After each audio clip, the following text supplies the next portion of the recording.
নিজের খেয়াল রেখো এবং সাবধানে থেকো। আসছি। এই বলে রোদ নিজের কোট নিয়ে বেরিয়ে যায়। কি বললো মেঘালয়? ও কোথায় গেল? হঠাৎ এইরকম আচরণের কারণ বৃষ্টি কিছুই বুঝতে পারছে না। সকাল থেকে রাত গড়িয়ে পড়লো, রোদের কোনো খবর পাওয়া যাচ্ছে না, ফোনটাও সুইচ অফ। নীর আর আকাশ সব জায়গায় খবর নিয়েছে, কিন্তু রোদ কোথাও নেই।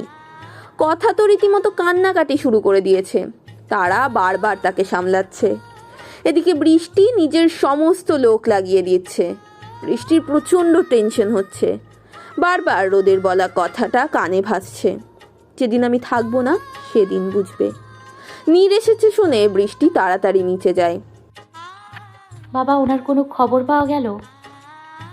না। পুরো ফোর্স লাগিয়ে দিছি, কিন্তু রোদের খবর পাচ্ছি না। রোদ ভাইয়ের কোনো বিপদ হলো না তো? না, আমার ছেলেটা কোথায় গেল? বৃষ্টি কান্না করতে করতে বলে ওঠে। হঠাৎ বৃষ্টির কি হলো কে জানে, ধপ করে অজ্ঞান হয়ে পড়ে গেল সে। কি হলো হঠাৎ বৃষ্টির? সময় এক বড় অদ্ভুত জিনিস, কখন কিভাবে অতিক্রম হয়ে যায় তা সত্যিই বলা মুশকিল। এই যেমন বৃষ্টির জীবন থেকেও 5টা মাস অতিক্রম হয়ে গিয়েছে, রোদের এখনো কোনো খবর পাওয়া যায়নি। কথা প্রায় শয্যাশায়ী অবস্থায়, বারবার জ্ঞান হারিয়ে ফেলে, আর রোদ রোদ বলে চিৎকার করে ওঠে। নীরের একবার হার্ট অ্যাটাক হয়ে গিয়েছে। আকাশ সবটা বুকে পাথর দিয়ে সামলাচ্ছে। নিজের সবটুকু সোর্স লাগিয়ে শেষ প্রচেষ্টা অবধি চালিয়ে গেছে রোদ। চারিদিকে নিউজ বের হয়েছে, বিখ্যাত গায়ক মেঘালয় আহমেদ রোদ হঠাৎ একদিনের মধ্যে নিখোঁজ হলো কিভাবে। তিনি আদেও বেঁচে আছেন তো? বৃষ্টি এইসব কিচ্ছু বিশ্বাস করে না। সে জানে তার মেঘালয়ের কিচ্ছুটি হয়নি। খট করে দরজা খোলার আওয়াজে বৃষ্টির ধ্যান ফিরে আসে। নিজেকে এক প্রকার বন্ধ করে রাখে সে। হ্যাঁ, মনি এসেছে বৃষ্টির খাবার নিয়ে। বৃষ্টিকে দেখে মনির বুকটা ছ্যাত করে ওঠে। এই কয়েকটা মাসে নিজের কি অবস্থা করেছে মেয়েটা। চোখের নিচে কালো কালি পড়ে গিয়েছে, মুখটা এক্কেবারে শুকিয়ে গিয়েছে। সারাটা রাত কান্না করার ফলে এসব হয়েছে। মনি বৃষ্টির পাশে বসে। বৃষ্টির সেদিকে কোনো খেয়ালই নেই। সে এক ধানে মিউজিক বক্সে রোদের গান শুনে যাচ্ছে। কি সুমধুর সেই কণ্ঠ, কত মায়া দিয়ে গান গাইতো রোদ। এই কয়েকটা মাস তো এভাবেই রোদের গান শুনে কাটিয়েছে বৃষ্টি। মনি বৃষ্টির কাঁধে হাত রেখে বলে, মারে এবার একটু খেয়ে নে। আমি কিভাবে খাবো মনি? মেঘালয় খেয়েছে কিনা সেটাই তো জানি না। ছোটবেলায় ওকে ছাড়া কোনোদিন কি আমি খেয়েছি বলো? তা বলে কি হয় মা, তোর শরীরে যে একটা ছোট প্রাণ বেড়ে উঠেছে, যে তোর মেঘালয় এর অংশ। এখন তুই না খেলে তো ওই ছোট প্রাণটাও খেতে পাবে না। তখন কি তোর মেঘালয় তোর উপর রাগ করবে না? হ্যাঁ, বৃষ্টি প্রেগনেন্ট। সেদিন জ্ঞান ফেরার পর সে জানতে পারে সে যে মা হতে চলেছে। কিছুক্ষণের জন্য সবার মুখে যেন হাসি ফুটে উঠেছিল সেই দিন। বৃষ্টির হাত অটোমেটিক্যালি নিজের পেটে চলে গিয়েছিল। কিন্তু যে এই বাচ্চার বাবা, সে যদি আজ এখানে থাকতো তাহলে এতক্ষণে পুরো বাড়িটা মাতিয়ে রাখতো। অথচ সে এখনো জানেই না যে বৃষ্টি 5 মাসের প্রেগনেন্ট। না না মনি, এটা হতে দেয়া যাবে না। তুমি তো জানো মেঘালয় আমার সাথে অভিমান করেছে, তাই ও বাড়ি ফিরছে না। এখন যদি রাগ করে তাহলে তো আরও আসবে না। তাহলে লক্ষ্মী সোনার মতো খেয়ে নে মা। ঠিক আছে। বৃষ্টি প্রেগনেন্ট অবস্থাতেও নিজের ডেরায় গিয়েছে, এছাড়া তার কি বা উপায় রয়েছে। সবাই বৃষ্টির কাছে মাথা নিচু করে আছে। এদিকে বৃষ্টির আগে ফেটে যাচ্ছে। 5 মাস ধরে তোমরা একজনকে খুঁজে পাচ্ছ না, এই তোমার গ্যাংস্টার। সবাই মাথা নিচু করে আছে। Answer me damn it. Arup বলে ওঠে, ম্যাডাম প্লিজ, আপনি উত্তেজিত হবেন না। এই সময় উত্তেজিত হওয়া আপনার জন্য ক্ষতিকর। তুমি তো আমাকে আর কিছু বলোই নাই। মেঘালয়কে আমি সুস্থ ফেরত পেতে চাই। আমি জানি না তোমরা কিভাবে তা করবে, কিন্তু না পারলে তোমাদের কপালে শনি আছে। আচ্ছা অরূপ, ইয়ে ব্ল্যাক মার্কস গাড়ি বের করো, এমপির অফিসে যাব। মানে আরবার মির্জার অফিসে? আমার মনে আছে। এর পেছনে নিশ্চয়ই আবরার মির্জা আছে। কিন্তু ম্যাডাম এই অবস্থায় বেশি বুঝো না। আবরার ও আরব নিজেদের মিটিংয়ে ব্যস্ত। সব পুলিশদের সাথে কমিশনার সিয়ামও রয়েছে সেখানে। ভাগ্যক্রমে আজ সাহেলও উপস্থিত। অরূপের সাথে করে গটগট করে অফিসে প্রবেশ করে বৃষ্টি। আবির একটা কাজের জন্য অফিসে এসেছিল। বৃষ্টিকে এই অবস্থায় দেখে তার বুকটা ছ্যাত করে ওঠে। এতদিন পর নিজের ভালোবাসার মানুষকে দেখে আমার কেমন যেন লাগছে। কিন্তু এ কি, ওর এই অবস্থা কেন? মনে হয় রোদ বাড়িতে ফিরছে না তাই। সত্যি রোদ জিতে গেল। সবচেয়ে বেশি কষ্টটা লাগছে ওর শরীরে রোদের অংশ বেড়ে উঠছে। তার মানে ওদের মধ্যে সব ঠিক ছিল, কিন্তু হঠাৎ রোদ কোথাও উধাও হলো। বৃষ্টির হঠাৎ এখানে কেন?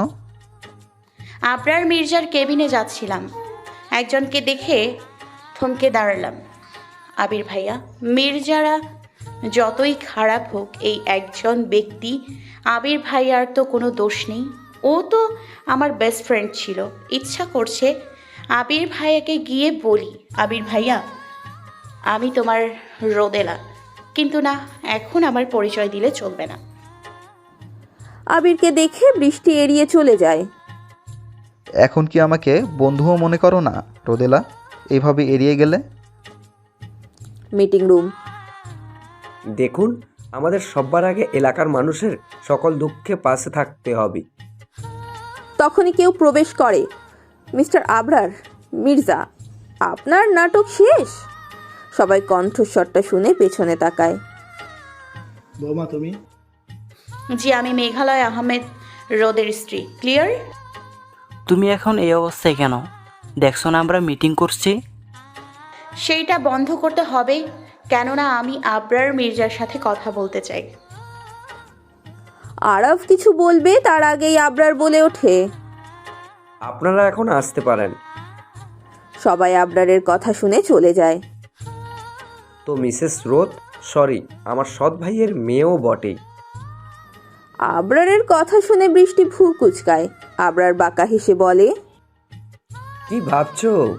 তো তোমাকে কি করে চিনলাম?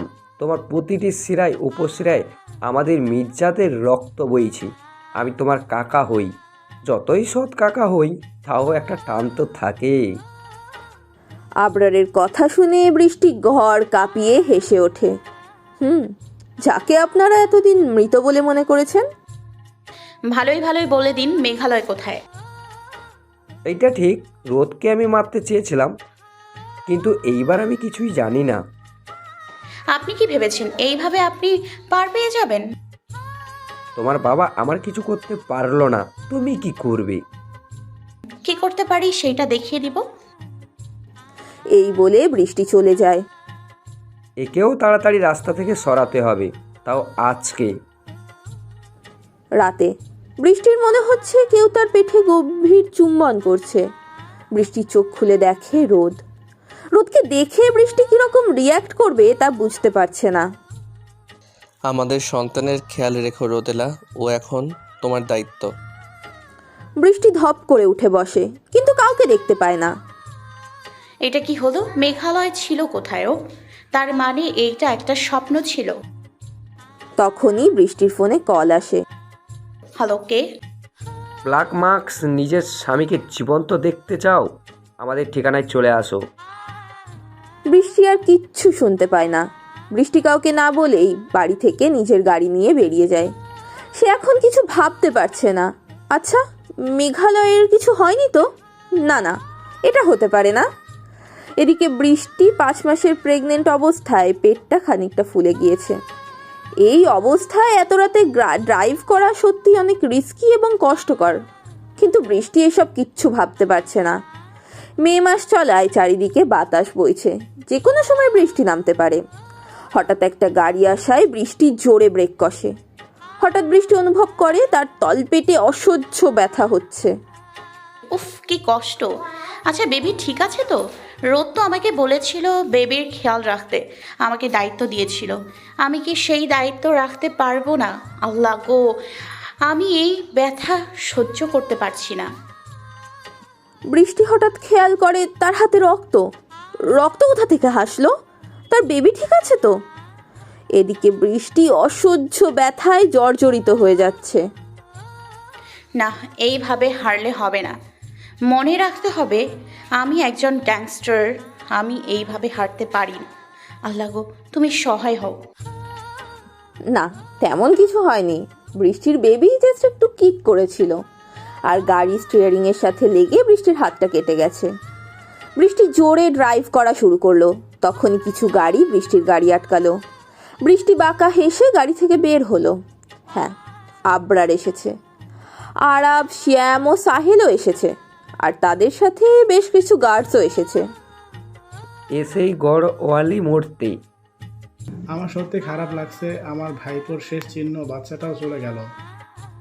বৃষ্টি জোরে হেসে বলল, আপনারা এত ভীতু? একজনকে মারার জন্য এতজন? সত্যি জবাব নেই আপনাদের। বেশি বকবক করো না, একটু পরেই স্বামীর কাছে পাঠিয়ে দেব। মানে? আরে বাবা, আমার ভাইপোটা বেশি করছিল, কি ভেবেছি কি ও আমাদের উপর দিয়ে যাবে? মেঘালয় আপনার বোনের ছেলে, একটু কি লজ্জা করে না এইসব কথা বলতে? আমার থেকে আপন আমি কাউকেই ভাবি না, এমনকি নিজের মেয়েকেও না। তাই তো, এর থেকে আর কি আশা করাই বা যায়। আমার ফুপাজি। আরে আমার ভাতিজি, একটু পর তুমিও তোমার পরিবার তোমার স্বামীর কাছে চলে যাবে। আমার মেঘালয় বেঁচে আছে, ওকে? আমি তো এটাই চাইছিলাম ও বেঁচে থাকুক, বাট একটা গ্যাংস্টার হয়ে আমার মতো মাফিয়ার কালো ব্যবসা নষ্ট করতে এসেছিল, এটাই প্রবলেম। গ্যাংস্টার? গ্যাংস্টার, ডেভিল গ্যাংস্টারের লিডার। তাহলে তুমি কি ভেবেছো তুমি এমনি এমনি এই গ্যাংস্টারদের দুনিয়ায় এসেছো?